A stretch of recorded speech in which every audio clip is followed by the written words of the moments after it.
Terri Etheridge.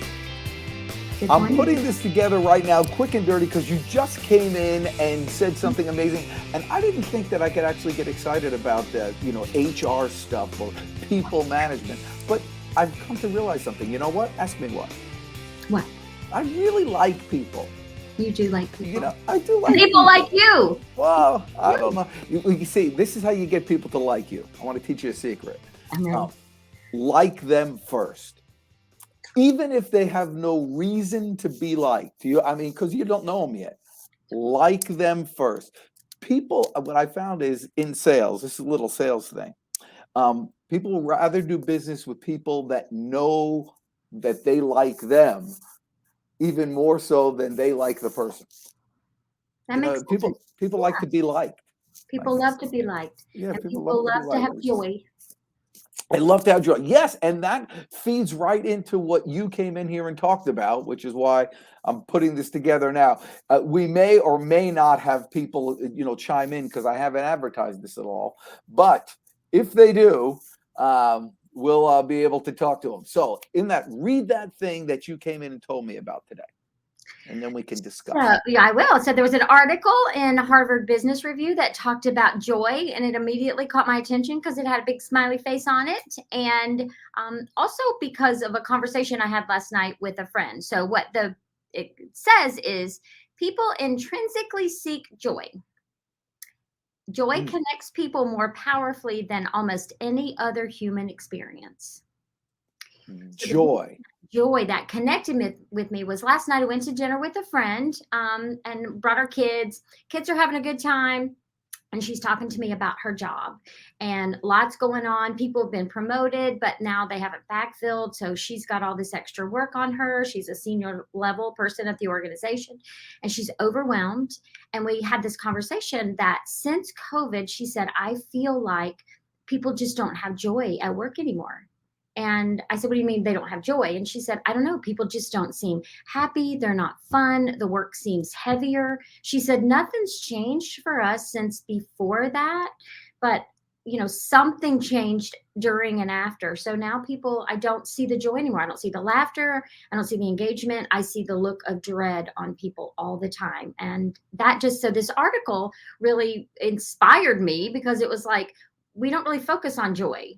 We ask people if they're happy, but what brings joy to someone, right? They said 90% of people expect to go to work and find joy, and really? Only 37% of them actually say they have it.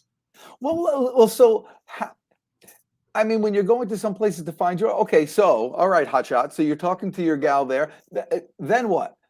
So now how are you going to make joy at work? Right. I think it's figuring out, I think what we didn't do, like we acknowledged for a lot of people that they went through a lot of heartache and hardships. There's been so much that's gone on, and there's a lot of grief that comes with that. I don't think we spend enough time trying to figure out personally what people need. And like we kind of group said, hey, let us know if you need some resources, and companies did some good things. But when it comes to that personally letting people connect back to their work, that's when the joy that from the article, what I kind of got from it the most was when people find joy, it's when they feel valued. And when they feel valued is when they feel like they have purpose and they're doing meaningful work.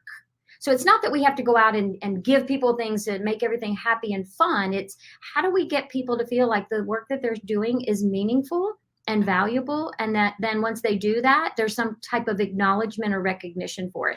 And that's what we do at Interaction. That was kind of the whole goal was to make sure people had insight into the work that they were doing, and that work aligns to the company goals and missions, and so people see the value and the meaning. So I'm hoping that that's what we wanted. Our vision when JD and I started, the vision that we said was we want to help create and support healthier, happier environments at work.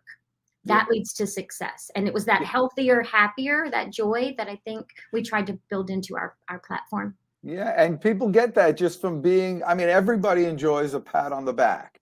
Everybody enjoys, or even just, and every interaction you're having with other people, you can get it from them too, and let everybody see those inspirations are big, that it does. And it's all, AI, which is cool. Well, what about like on the hiring process? There's an old, I don't know if it was either Newt Rockney or Vince Lombardi. I'm not sure which coach it was, but they asked him.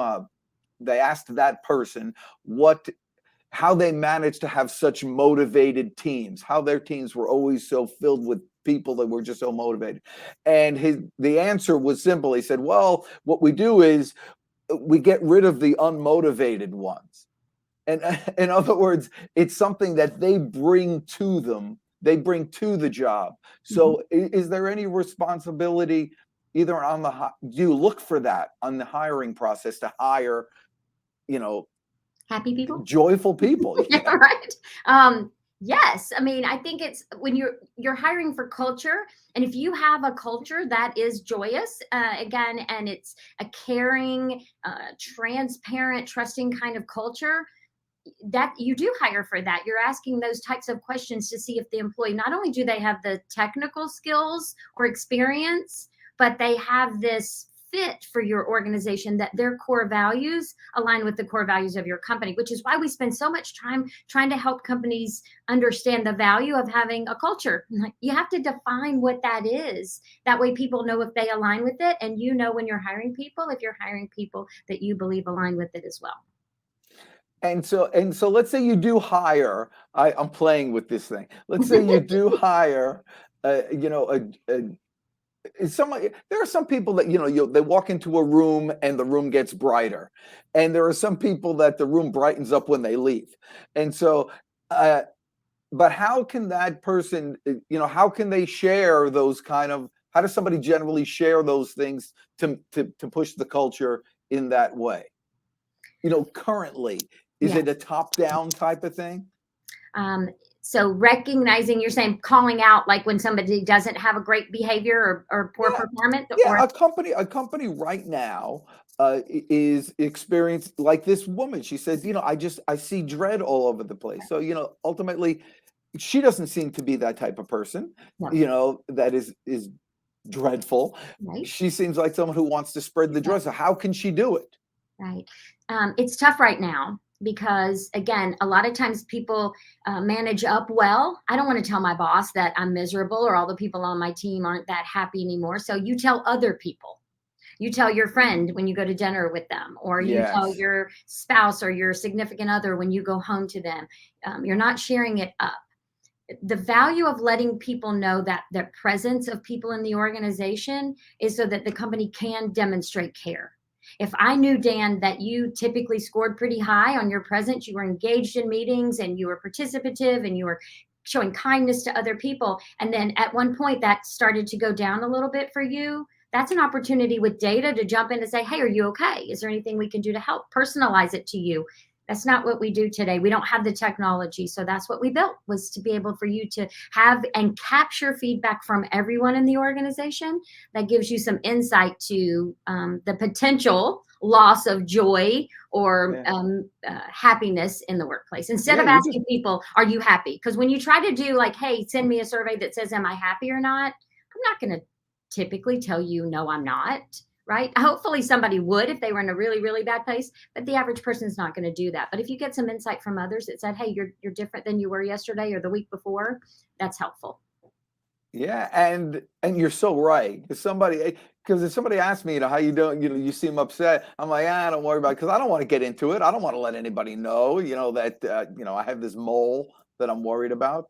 Yeah, I really you don't have to be vulnerable. Yeah. And you're only going to do that with people you care the most about. That's why you go and tell your friend at dinner, because you care about them and you know that you can trust them. And you're right. It happens so quickly. Like if there's a new hire that everybody gets again. So what do you think of this person? You think that right? Oh, like the gossip and like little infighting happens so quickly. And so, and so it's tough to build that. It seems to me that the solution to all these issues to make a joyful workplace is all about interaction. All about interaction. That's it. They got to check it out. Well, you're awesome. I kind of look forward to these things, Me too. You're spur of the moment, and you surprise me, and I never know, so I probably don't always look my best, but they are fun. I enjoy it. Yeah, you don't look your best. Why there's something. You say, if I was interacting with you and they said, well, how is she doing? I said, she always puts herself down for no apparent reason. That's my feedback. I My would say honest a lot of women feedback. do that. We do. A lot of people do it, but it's hard to be on camera. It's hard to like have and know somebody's like just looking at you. Like in the moment and live, I'm all about it. But the moment you tell me, "Hey, I'm gonna have you record this," or yeah, that Yeah. Well, yeah, I guess this is something, to talk about in in an environment, in a work environment. Uh, j- people think you think that people are looking at you and critiquing you, but really they're thinking to themselves, "Man, I wish I was as brave and look as good as Terry does you're on very camera." kind, dude. You're very kind. All right, you're awesome. I can't wait to see you next time. Thank you so much. Take it easy.